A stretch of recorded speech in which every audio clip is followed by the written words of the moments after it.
Vest লাগে, আপনার মাথায় একটা হেলমেট লাগে, আপনার চোখে একটা গ্লাস লাগে, ভালো গ্লাস। হ্যাঁ, এগুলো তো আপনার মালিকদেরকে দেওয়াতে হবে, এটা নিয়ে আপনাদের সোচ্চার হতে হবে। এটা খুবই, মালিকরা অনেক বড় বড় কথা বলেন, আপনাকে সামনে রেখে সে বিজনেস করেন, আপনাকে সামনে রেখে সে তার বিজনেসের ইন্টারেস্টটা প্রোটেক্ট করেন, বড় বড় জ্ঞান দেন। আপনাদের এই জায়গাটাগুলো তো তাদেরকে ইনস্যুর করতে হবে। আর আমি আশা করছিলাম যে আমরা যখন এই 16-18 মাসের মধ্যে অন্তত যারা ডিস্ট্রিক্ট সাংবাদিক আছেন তারা সোচ্চার হবেন তাদের ন্যূনতম বেতনের জন্য, কিন্তু আপনাদের তরফ থেকে সেই আওয়াজটা উঠে না। আপনারা যদি ইয়ে হয় না, এখন দেখেন আপনাদের বেতনের ঠিক নাই, আপনাদের প্রোটেক্টিভ ইকুইপমেন্টের ঠিক নাই, আপনাদেরকে কাউকে কোনো পত্রিকা আপনাকে বছরে 1 টাকাও দেয় না, আপনাকে দিয়ে সেই সরকারি জায়গা থেকে সে অ্যাডভার্টাইজমেন্ট নিবে, এই কাজগুলোই তো করছে। কিন্তু এখন যেই আবার দেখেন তারা আবার ঠিকই আবার তার যখন আন্দোলন প্রয়োজন হয় সে তখন আবার আপনাকে ডেকে আসেন, ঢাকায় আসেন, আন্দোলন করেন। আপনার দিকে তো তার মিনিমামও ইয়ে নেই, তার ইন্টারেস্টটা সে করে দিয়ে দেখছে।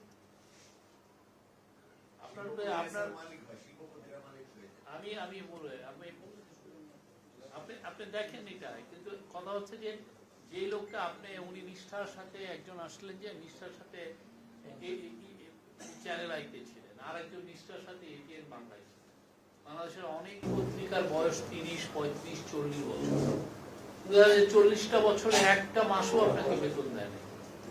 আপনাকে বলছে যে তুমি একটা ইয়ে করে রাখো, কার্ড করে রাখো, কার্ড দিয়ে চলো। আপনি তো ফার্স্টেই তো আপনার সাংবাদিককে বলছেন যে তুমি অসৎ হও, ঠিক না? আপনি তাকে জোর করছেন অসৎ হওয়ার জন্য। এই কথাগুলো সরকার বললে তারা আবার একটু আমাদেরকে মাইন্ড করে যে হ্যাঁ সরকার, কিন্তু কথা হচ্ছে যে এইটা জোরালো ভাবে আপনাদের কাছ থেকে আসা উচিত ছিল। যারা, আমি মফস্বল বলবো না, এই ব্রাহ্মণবাড়িয়া শহর মফস্বল না, ব্রাহ্মণবাড়িয়া অনেক বড় শহর, অনেক বড় শহর। খুব আনফরচুনেট যে ব্রাহ্মণবাড়িয়া বাংলাদেশের মনে হয় সবচেয়ে বড় শহর যেখানে একটা মিলিটারি ক্যান্টনমেন্ট নাই, একটা মেডিকেল কলেজ নাই, একটা ইউনিভার্সিটি নাই। ব্রাহ্মণবাড়িয়া একটাই যেখানে মনে করেন ডজনকে ডজন সেক্রেটারি এখান থেকে জন্ম নিয়েছে, মানে বলবো যে হাফে ডজন বা তার চেয়ে বেশি পাওয়ারফুল মিনিস্টার এখানে এসছে। দেখেন আপনার একটা ভালো ইউনিভার্সিটি নেই, ভালো একটা মেডিকেল কলেজ তো থাকা উচিত ছিল। এত লোক তো কম না। 2000 একজন বললেন যে 2022 সালে আপনাদের পৌরসভাই ছিল 2,64,000, তো এখন 2026, এখন তো 3-3.5 লাখ টাকা, 3-3.5 লাখ তো পপুলেশন হয়েছে। তো সেই অনুযায়ী তো আপনাদের যে সিভিক কমিউনিটি যেগুলো দরকার ছিল সেগুলো তো হয়নি। ব্রাহ্মণবাড়িয়া আরো বড় হবে, আপনাদের গ্রামের মানুষগুলো সবাই শহরে আসছে ছেলেমেয়ের একটা ভালো স্কুলিং এর জন্য, ভালো পড়ালেখার জন্য। ব্রাহ্মণবাড়িয়া প্রচুর মানুষ বিদেশে থাকেন, প্রচুর। তারা তাদের ছেলে মেয়েকে গ্রামে রাখতে চান না, তারা তাদের ছেলে মেয়েকে শহরে রাখতে চান। শহরটা তো বড় হচ্ছে, সেই অনুযায়ী তো ব্রাহ্মণবাড়িয়ার সত্যিকার অর্থে সেইভাবে আপনাদের দিকে তেমন একটা দৃষ্টি পড়ে নাই। এটা খুবই আনফরচুনেট। কিন্তু তারপর আমার মনে হয় যে আপনারা আপনাদের আওয়াজটা জারি রাখবেন। আপনাদের সত্যিকার অর্থে যারা জার্নালিজম করেন, আমি প্রত্যেকটা দেশে যে কোনো ডিস্ট্রিক্ট টাউনে গেলেই জিজ্ঞেস করি, খুবই লজ্জা লাগে, তারপর জিজ্ঞেস করি আপনাকে কত দেয়, বলে যে না তেমন কিছুই পাই না। 4টা 5টা 6টা 7টা 8টা পত্রিকা মিলে কাজ করে তারপরে যদি না, আপনার তো মাঝে মধ্যে এমন হয় যে পেট্রোলের টাকাটা উঠে না। সব নিউজ তো আর শহরে হয় না, বাইরেও তো হয়। আর ব্রাহ্মণবাড়িয়ায় তো যেই 2016-তে 2021-এ অনেক বড় বড় আন্দোলন এখানে হয়েছে। তো আমি বেশি আপনাদের অ্যাসুরেন্সের কিছুই দিতে পারবো না, বাট আমার মনে হয় যে সরকারের তরফ থেকে যে আগামী সরকারগুলো যেই আসুক, আমাদের মফস্বলের সাংবাদিকদেরকে পাশে দাঁড়াতে হবে। তাদেরকে আমি সরাসরি আমি ডেকে আর্য ভাইরে আমি 1 লাখ টাকা দিলাম সেটা না বলে আমার মতে যে আমি প্রেস ক্লাবে প্রতি বছর যাতে একটা থোক বরাদ্দ পাই, প্রতি বছর যাতে প্রেস ক্লাবের লোকরা ওকে আপনি একটা কস্টিং করলেন যে আপনার প্রতি বছর আমার যত জার্নালিস্ট আছে আমি তাদেরকে যদি ফ্রি লাঞ্চ করাই বা আমি লাঞ্চ যদি 15 টাকা একটা সাবসিডি দিয়ে করাই তাহলে আমার খরচ হয় 30 লাখ টাকা। এর জন্য 20 লাখ টাকার জন্য গভর্নমেন্ট দেয়। এটা প্রাইভেট একটা সেক্টরের কাছে যাওয়ার থেকে সরকার এটা দিলে হয় কি আপনার জার্নালিজমটা আরো রেসপন্সিবল জার্নালিজম। অন্যান্য অনেক দেশে এই জিনিসগুলো আছে, গভর্নমেন্টের তরফ থেকে অনেক ধরনের সাবসিডি দেওয়া হয় সাংবাদিকদের। আমাদের এখানে এটাকে একটু নাক শিটকানো হয় যে হ্যাঁ গভর্নমেন্টের সাবসিডি, বাট আপনি তো খুব ইম্পর্টেন্ট একটা কাজ করছেন, আপনি জনগণকে জানাচ্ছেন, জনগণের কে আপনি ইনফরমেশন দিয়ে তাকে অ্যালার্ট করছেন। হ্যাঁ, দেশকে যে লোকগুলো খারাপ দুষ্টু প্রকৃতির তাদেরকে অ্যাকাউন্টেবল করছেন, সমাজে একটা স্থিতি আনার জন্য, সমাজের দুষ্টু লোকের যে সংখ্যা যাতে বেড়ে না যায় সেটাকে আপনি রোধ করার জন্য আপনার যা ভূমিকা এটা তো কল্পনা করা যায় না জার্নালিজমে। আমরা সেই জন্য জার্নালিজমকে স্যালিউট করি, কিন্তু আনফর্চুনেটলি এটা বছরের পর বছর দশকের পর দশক আমাদের মফস্বলের সাংবাদিকদের পাশে আমাদের সাংবাদিকরাও দাঁড়ান, সংবাদপত্রের ওনাররা দাঁড়ান নাই, আমাদের সরকার দাঁড়ান নাই। আমাদের আসলে এটা একটা একদম এমনভাবে আমরা আপনাদেরকে ছেড়ে দিয়েছি যে তুমি করে খাও, ঠিক না তো? এটা বাইরে এটা কেননা যেটা হয়েছে যে এখন অনলাইন হওয়াতে সার্কুলেশনের মাধ্যমে আপনি টাকা ইনকাম করা খুব কমে গেছে। আপনি যে অ্যাডভার্টাইজমেন্ট যেটা পেতেন সেই অ্যাডভার্টাইজমেন্ট চলে গেছে ফেসবুকে, সেই অ্যাডভার্টাইজমেন্ট চলে গেছে গুগলে, আপনার টাকা কম। এখন আপনি টাকা কামাতে পারেন ইউটিউবের মাধ্যমে যদি ভিউ সেরকম হয়। প্রতিদিন তো আর বড় নিউজ হয় না। খড়মপুরের উরস শরীফ বছরে তো একবার হয়, সারা বছর তো আর হয় না। তো সেই জন্য মানে সাংবাদিকদের যে সোর্স অফ ইনকামে এক ধরনের সমস্যা তৈরি হয়েছে। তারা যে সৎভাবে ভালোভাবে যে ইনকাম করবে সেই জায়গাগুলো নষ্ট হয়ে গেছে, অনেক জায়গায় ডিসরাপ্টেড হয়ে গেছে। এই ডিসরাপশন থেকে সাংবাদিককে আরও বেটার জায়গায় নিয়ে আসার দায়িত্ব কিন্তু গভর্নমেন্টের, আমি এটা মনে করি। এবং সত্যিকার অর্থে সামনের দিনগুলোতে এই বিষয়ে আপনাদেরও আলোচনা করা উচিত। সরকার যে কোনো ডিস্ট্রিক্ট অ্যাডমিনিস্ট্রেশনের যখন সারা বছরের তার যে খরচের যেটা একটা হিসাব হবে তার মধ্যে একটা জন্য থোক বরাদ্দ থাকে যে সাংবাদিকদেরকে একটা তার কল্যাণ ফান্ডে ওনারা একটা টাকা দিবেন, এবং তার যদি কোনো ইন্ডিভিজুয়াল কাউকে না, পুরো একটা থোক বরাদ্দ যাতে অ্যাজ এ ইনস্টিটিউশন আপনারা ফ্লারিশ করতে পারেন। একজন ইন্ডিভিজুয়াল দিলে তখন পক্ষপাতিত্বের কথা হয় যে উনি আমার দল করে তাই আমি তাকে দিয়েছি, সেটা না। টাকাটা যাবে প্রেস ক্লাবের নামে যাবে, বা প্রেস ক্লাবের প্রতি বছর যে এই যে গ্রুপ ইন্স্যুরেন্স করলেন সেটার প্রিমিয়ামটা তারা দিয়ে দিচ্ছে বা একটা অংশ দিয়ে দিচ্ছে। এটা দিলে হয় কি সবার জন্য এটা ন্যায়সঙ্গতভাবে সমানভাবে আপনারা দেওয়া হলো। এটা নিয়ে আপনারা বলেন, আমরা আরও আগের থেকে এটা করা উচিত ছিল। আর সত্যিকার অর্থ নিজেদের কিছু কিছু বলতে হয়। আপনারা এই এত কষ্ট করেন, মারামারি আপনারা কাভার করেন, করেন, এখানে আপনার যে কোনো মুহূর্তে আপনি ওই যে 3 জন আহত হয়েছেন তাদের তো চিকিৎসার টাকা তো তাদের কর্তৃপক্ষ দেয় নাই, দিয়েছে? আমার তো মনে হয় না। অনেক 6 জন সাংবাদিক জুলাই আগস্টে মারা গিয়েছেন, তাদের মৃত্যুর জন্য কি তাদের মালিকরা একটা টাকা দিয়েছে? মালিকরা অনেক বড় বড় কথা বলেন, অনেক বড় বড় লেকচার দেন। এই যে আমাদের এডিটর্স কাউন্সিল, হ্যাঁ, বা ইয়েরা কয়টা টাকা দিয়েছেন? এই যে 6 জন সাংবাদিক মারা গেল তাদের পাশে তারা দাঁড়িয়েছেন? শুনেছেন যে ওরা ওদের পাশে দাঁড়িয়েছে? আমি তো শুনিনি। নোয়াব তাদের পাশে দাঁড়িয়েছে? 6 জন যে মারা গেলেন, ওরা তো জার্নালিজম করতে যেই মারা গেছেন, তারা তো আর এমনি এমন না যে ওখানে অন্য কোনো কারণে গিয়েছেন, জার্নালিজম করার জন্য।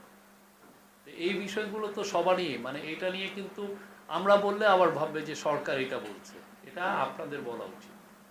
বাংলাদেশে কোনো সাংবাদিকতা মহৎ পেশা, কিন্তু এটা যাতে আপনি যে কোনো হোস্টাইল এনভায়রনমেন্টে যখন জার্নালিজম করবেন তখন তার প্রোটেক্টিভ ইকুইপমেন্ট জন্য আপনার ওনার এটা দেয়। সে আপনাকে বেতন যাই দিক আর না দিক, আপনি যখন এমন একটা ক্ল্যাশ হচ্ছে সেখানে পুলিশ রাবার বুলেট মারতে পারে, কিছু কিছু ক্ষেত্রে লাইভ রাউন্ডও সম্ভাবনা থাকে, বা আপনার টিয়ার গ্যাস হয়, তো সেইখানে আপনি আপনার বয়স হয়ে গেছে, আপনি ওইটা কাভার করতে গেলে তো আপনার প্রোটেক্টিভ ভেস্ট লাগে, প্রোটেক্টিভ ইকুইপমেন্ট লাগে। সেই জায়গাগুলো আপনারাই জোর করে বুঝতে হবে। আমি এখানে আসছি, ব্রাহ্মণবাড়িয়া খুব সুন্দর জায়গা, আপনাদের জায়গাটা দেখে খুব ভালো লাগলো। আমি খড়মপুরে এসেছিলাম।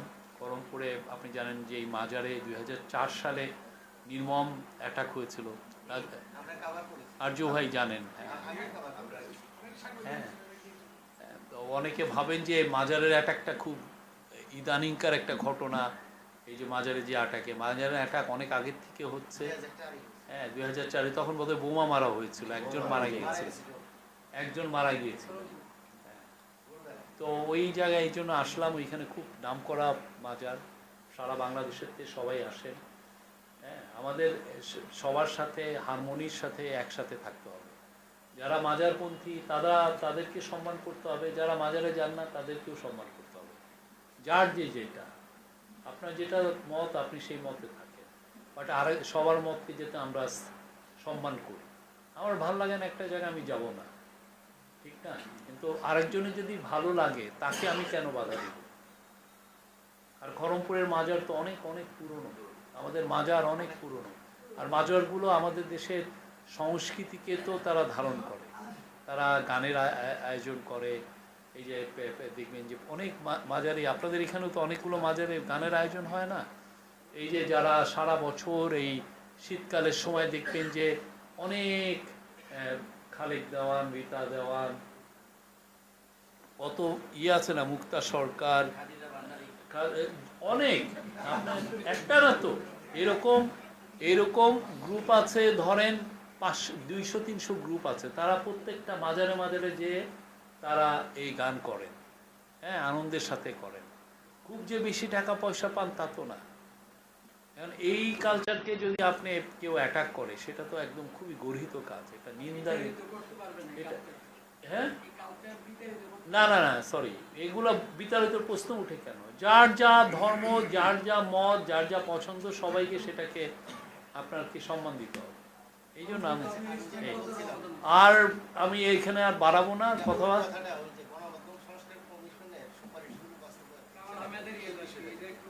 আমি বলতে পারি যে আমাদের তো অনেকগুলো সংস্কার কমিশন করা হয়েছে, সবগুলো আমরা আসলে একসাথে করতে পারি না, আমাদের ওই সময়টা ছিল। একটা সংস্কার কমিশনেরটাকে ইমপ্লিমেন্ট করতে হলে ওইটাকে ল হিসেবে আনতে হয়, এক্সিকিউটিভ অর্ডার আনতে হয়, ওগুলো করতে হলে তখন ইন্টারমিনিস্ট্রিয়াল মিটিং ডাকতে হয়, অনেক সময় সাংবাদিকদেরকে ডাকতে হয়, বা নোয়াব বা এডিটর্স কাউন্সিলকে ডাকতে হয়, ডেকে তাদের সাথে মিটিং করে বলতে হয় যে আমরা এই কাজগুলো করছি, তখন তারা কিছু সাজেশন দেয়, আবার ওইটা তো সময় সাপেক্ষ ব্যাপার, আমাদেরকে সেই সময়টা দেওয়া হয় না। ফলে আমরা যেটা হচ্ছে কোর, যেটা মূল কাজগুলো আমরা ঠিকই করেছি, কিন্তু কিছু কিছু ক্ষেত্রে আমাদের অনেকগুলো কাজই খুবই যৎসামান্য করা হয়েছে, অনেক কিছু করা হয় না। আমার মনে হয় যে এইটা তো রয়ে গেল, সামনের গভর্নমেন্ট আসলে আপনারা একদম ছাই দিয়ে ধরবেন, তারা এই কাজটা করবে। থ্যাংক ইউ ভাই। আমি আরেকটু কোশ্চেন করতে চাই একটা, যেটা হচ্ছে যে ধরেন আমরা তো যারা মাঠে যাই, সাধারণ মানুষের মধ্যে এখনো একটা অনিশ্চয়তা কাজ করছে, নির্বাচনটা হবে কিনা এরকম সর্বত্র। কিন্তু এখানে যারা আছে আমাদের সাংবাদিক যারা আছে, আসলে এইটা কেন, বা আসলে কি নির্বাচন, এটা আমাদের চিফ অ্যাডভাইজার বারবার বলেছেন, নির্বাচনের ব্যাপারে কোনো সংশয় নাই, বিন্দুমাত্র সংশয় নেই। নির্বাচন খুব ভালোভাবে, আমি আবারও বলি, খুব ভালোভাবে সুন্দরভাবে নির্বাচন হবে, সুষ্ঠুভাবে হবে, কোনো ধরনের কোনো সমস্যা তৈরি হবে না। এটা ফ্রি হবে, ফেয়ার হবে, পিসফুল হবে, ক্রেডিবল হবে, ইনক্লুসিভ হবে এবং ফেস্টিভ হবে, সব মুখর হবে। আমি বলতে পারি যে আপনারা গত এই যাবৎকালে যতগুলো ইলেকশন দেখেছেন, this will be one of the best. এখানে কোনো ইয়ে নেই। এখানে যেগুলো এইটা ভালো নির্বাচন করার যেগুলো কাজ, সেই কাজগুলো তো হচ্ছে। সিকিউরিটি ফোর্সেসগুলো তাদের প্রায় 9 লক্ষ মেম্বার, তাদেরকে ট্রেনিং দেওয়া হচ্ছে, ট্রেনিংয়ের কাজ প্রায় শেষ। সিসিটিভি 90% ভোটিং সেন্টারে সিসিটিভি দেওয়া হচ্ছে, সেই কাজও প্রায় শেষ। অনেক ভালনারেবল যেগুলো ভোটিং সেন্টার আছে সেইখানে কিছু কিছু সিকিউরিটি অফিসিয়ালদের মধ্যে বডি অন, তারা বডিতে ক্যামেরা পড়বেন, সেগুলো দেওয়ার কাজও শেষ। প্লাস সবাইকে, এই যে আপনি যে সিসিটিভি দিচ্ছেন কেন, আপনি তো দেখবেন যে এই ভোটিং সেন্টারে কি হচ্ছে, বাঞ্ছারামপুরে কি হচ্ছে। তো বাঞ্ছারামপুরে কি হচ্ছে সেটা যাতে ঢাকায় দেখা যায় তাৎক্ষণিক, একদম তাৎক্ষণিক, সেটার জন্য কন্ট্রোল রুমও সেট আপ করা হচ্ছে একদম ভালো, এবং একটা অ্যাপও তৈরি করা হয়েছে। আমরা এই ধরনের অ্যাপ দুর্গাপূজার সময় তৈরি হয়েছিল, এখন আবার আরেকটা তৈরি হচ্ছে, সবগুলোকে নিয়ে আসা। তো এটা হলো, আমি সিকিউরিটির কথা বললাম। আর এই যে রঞ্জনদা আছেন, আপনি যদি সরকারি অফিসিয়ালদেরকে জিজ্ঞেস করেন, তাদের ট্রেনিংও প্রায় শেষ, তারাও কনফিডেন্ট খুব ভালো মতো ইলেকশন হবে। এই আমরা কোনো আমি আর কোথাও কোনো কেউ এসে আওয়ামী লীগের লোকরা, অনেকে বলেন যে আওয়ামী লীগের লোকরা কি করবে, আওয়ামী লীগের লোকরা যে খুব ভালোভাবে ভোট দিবে, তাদের পছন্দের যে ক্যান্ডিডেট যে আছে তাকে তারা ভোট দিবে। তারাও, আওয়ামী লীগের লোকরাও তো তাদের 15.5 বছরে কি ভোট দিতে পেরেছে? তাদের হয়ে পুলিশ ভোট দিয়ে দিয়েছে, ঠিক না? তারা তো কোনো ভোটও দিতে পারেনি। তো এই জন্য আমরা আমি বলতে পারি খুব ভালো ইলেকশন হবে। এবং আমাদের যারা বিদেশি, আমাদের যারা বন্ধু আছেন, তারাও কিন্তু মুখিয়ে আছেন এই ইলেকশন নিয়ে। তারাও বলেছেন যে না, খুব ভালো ইলেকশন হবে, তারা কনফিডেন্ট যে এই গভর্নমেন্ট খুব ভালো একটা ইলেকশন করবে, এবং তারা যত ধরনের সাপোর্ট লাগে আমাদেরকে দিচ্ছে। কেউ কিন্তু ইলেকশন নিয়ে কোনো ধরনের সংশয়ের কোনো কথা বলছে না। সংশয়ের কথা আসতেছে কোত্থেকে? এই ইউটিউব থেকে, টিকটক থেকে। কিছু লোক আছে না, বেশি ভিউ কামানোর জন্য এই সংশয়, আরে দেখেন ইলেকশন হবে কিনা, এই টাইপের কথা বলে। ইলেকশন খুব ভালোভাবে হবে, ইনশাল্লাহ কারো সাধ্য নাই এই ইলেকশনকে ডিস্টার্ব করা। আর আওয়ামী লীগ কি পারে আমরা নভেম্বর মাসে দেখেছি, ঠিক না? তাদের নেত্রীর যখন বিচারের রায় হলো, বা তারও আগে যখন হরতাল হলো, তারা কি পারে? তারা দু একটা ককটেল মারতে পারে, কিছু গির্জায় ককটেল মারে, কিছু বাসে ককটেল মেরে, বাসে আগুন দিয়ে একজনকে মেরে ফেলেছে। এর বাইরে তারা কি পারে? এর বাইরে তারা একটা মিছিল রাখতে পারে? কেউ যায় ওদের মিছিলে? যারা ডলার বাইরে নিয়ে গেছে তারা কি এতই বোকা যে আবার ডলার পাঠিয়ে কাউকে দিয়ে তারা মিছিল করাবে? অত তো ইয়ে না। সে জানে যে তাদের নেত্রী আর আসতেছে না, আস্তে করে ডলার সে অন্য খাতে ব্যয় করতেছে, ঠিক না? এই আমরা নিশ্চিত খুব ভালো ইলেকশন হবে। এবং সেই জন্য আরেকটা হচ্ছে যে আপনার নমিনেশনের সময়, আপনার যদি আগের 4-5টা ইলেকশন দেখেন, নমিনেশন ফাইলিং এর সময় একটা বড় ভায়োলেন্স হয়, ক্ল্যাশ হয়। এই পার্টির মধ্যে, একই পার্টির মধ্যে 2-3 জন নমিনেশন ফাইল করতে যান, ওকে বাধা দেন, ইয়ে হয়। এবার কোনো ক্ল্যাশের কথা শুনেছেন? কোনো ক্ল্যাশ নেই। অন্যান্য ইয়ের ক্ষেত্রেও আপনি দেখেন যে এখন নীরব ক্যাম্পেইন হচ্ছে, ফুল ক্যাম্পেইন তো হবে ধরেন 22 তারিখ থেকে। তার আগে কি কোনো ধরনের কোনো মেজর কোনো ভায়োলেন্স দেখেছেন? আমরা তো দেখিনি। তো আমরা আশা করি খুব ভালো ইলেকশন হবে, এবং আপনারা সবাই আপনাদের যে ডেমোক্রেটিক রাইটস দেবেন। আর আমরা সবাইকে আহ্বানও করছি যে আপনারা হা ভোট দিবেন। বাংলাদেশে যদি অপশাসন দূর করতে চান, হা ভোট দেন। বাংলাদেশে যাতে স্বৈরাচার আর জন্ম না নেয়, সে ব্যবস্থা যদি করতে চান, তাহলে হা ভোট দেন। বাংলাদেশে যাতে ডেমোক্রেসি আরও 100 বছর, আমেরিকায় সেই 1775 সালে 76 সালে তারা যে ডেমোক্রেসি চর্চা শুরু করলো, সেটা 250 বছর ধরে টিকে আছে। আমাদেরও যাতে এইবারের যে রিফর্মগুলো নেওয়া হচ্ছে, সেই রিফর্মের যেটা হা ভোটে আসছে, সেটা যদি আমরা সবাই হা ভোট দেই, আমরাও আশা করি এই আমাদের ডেমোক্রেসি, আমাদের এই ডেমোক্রেটিক সিস্টেম ঠিক আমেরিকার মতো 200-300 বছর টিকে থাকবে। Thank you. আচ্ছা, আরেকটু রিলেটেড একটা কোশ্চেন দাঁড়াও। এটা হচ্ছে যে আমাদের এখানে ব্রাহ্মণবাড়িয়া 2 আসনের একজন প্রার্থী পরশুদিন উনি আশঙ্কা করছেন যে বিগত সরকারের সময়ের মতোই যে রাত্রিকালে তার ভোট বাক্স ভোট ব্যালট বাক্স মানে ভর্তি করা হতে পারে বা হতে পারে। এই ক্ষেত্রে আপনি কি বলবেন? মানে এরকম আশঙ্কা কিন্তু একজন খুব প্রভাবশালী একজন প্রার্থী এটা করছে। এই ক্ষেত্রে আশঙ্কা করার কোনো মানে 0% চান্স। আমরা মানে উনি আশঙ্কা কেন করছেন আমি জানি না। এখানে প্রথম কথা হচ্ছে এই কাজগুলো কে করে? হচ্ছে প্রশাসনের লোক, পুলিশের লোক, হ্যাঁ, বা একটা যেই গভর্নমেন্ট আছে তারা করে। তারা, আমাদের তো ক্ষমতায় থাকার ইচ্ছা নাই। আমরা এখানে প্রশাসনের লোক এখানে কেন করবে? ঠিক না? এটা তো একটা খুবই অমূলক একটা, আমি বলবো যে একটা সোজা বাংলায় ফালতু কথা। ঠিক না? এটা এই ধরনের, এটা একটা এই অমূলক আশঙ্কার কিছু নাই। আমরা ভালোভাবে বলতে পারি খুব ভালো ইলেকশন হবে, এবং যাদেরকে পদায়ন করা হয়েছে ডিস্ট্রিক্ট অ্যাডমিন, তাদেরকে বেস অফিসারগুলোকে পদায়ন করা হয়েছে, যারা তারা নিউট্রালি পুরো কাজগুলো করতে পারে। কেউ এসে যেন বলতে পারে না যে না উনি আমাকে এক্সট্রা কিছু সুবিধা দিয়েছেন আর তার প্রতি একটু অন্যায় করেছে। আর্মসের যে রিকভারি যা হয়েছে আমরা মনে করছি যে খারাপ হয়নি। কিছু আছে, বাট ওইটার উদ্ধার কার্যক্রম আছে, আমাদের খুব মনিটরিংয়ে আছে, আমাদের সার্ভেলেন্সে আছে।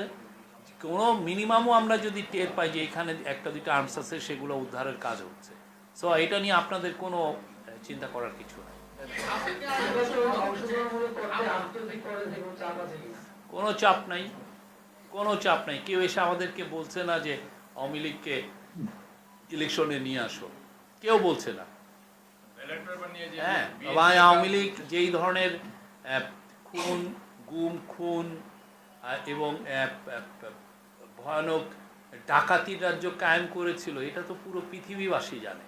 এটা তো শুধুমাত্র আপনি ব্রাহ্মণবাড়িয়াতে জানছেন তা তো না, আমি ঢাকায় জানছি তা না, পুরো পৃথিবী জানে। ফলে ওদের হয়ে কেউ এসে বলছে না যে ওদেরকে আপনারা একটু সুযোগ দেন।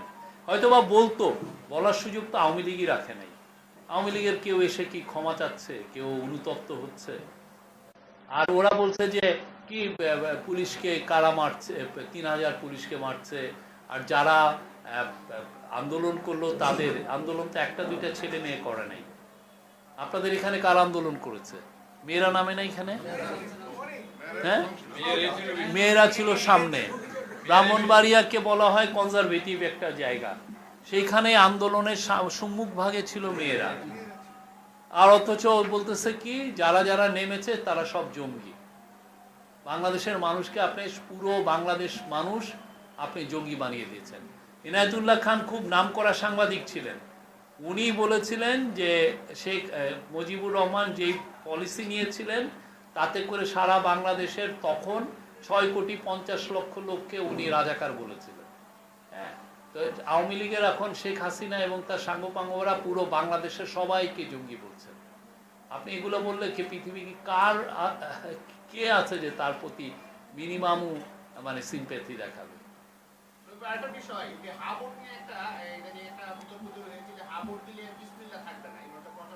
না, আমরা এই বিষয়ে একদম স্পষ্ট, আমাদের যিনি এটা কোঅর্ডিনেট করছেন ডক্টর আলী রিয়াজ, উনি সরাসরি এটা বলেছেন। যারা এটা বলছে তারা আসলে ইচ্ছা করে কনফিউশন ছড়াচ্ছে।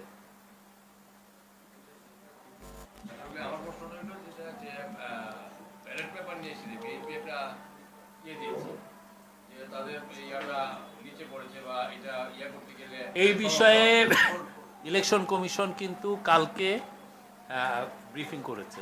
আমি আপনাকে বলবো সেই ব্রিফিংটা দেখতে। ইলেকশন কমিশনার ফজল আলী উনি নিজে ব্রিফিং করেছেন। আচ্ছা, তাহলে আমরা আজকের এই থ্যাংক ইউ ভাই, থ্যাংক ইউ।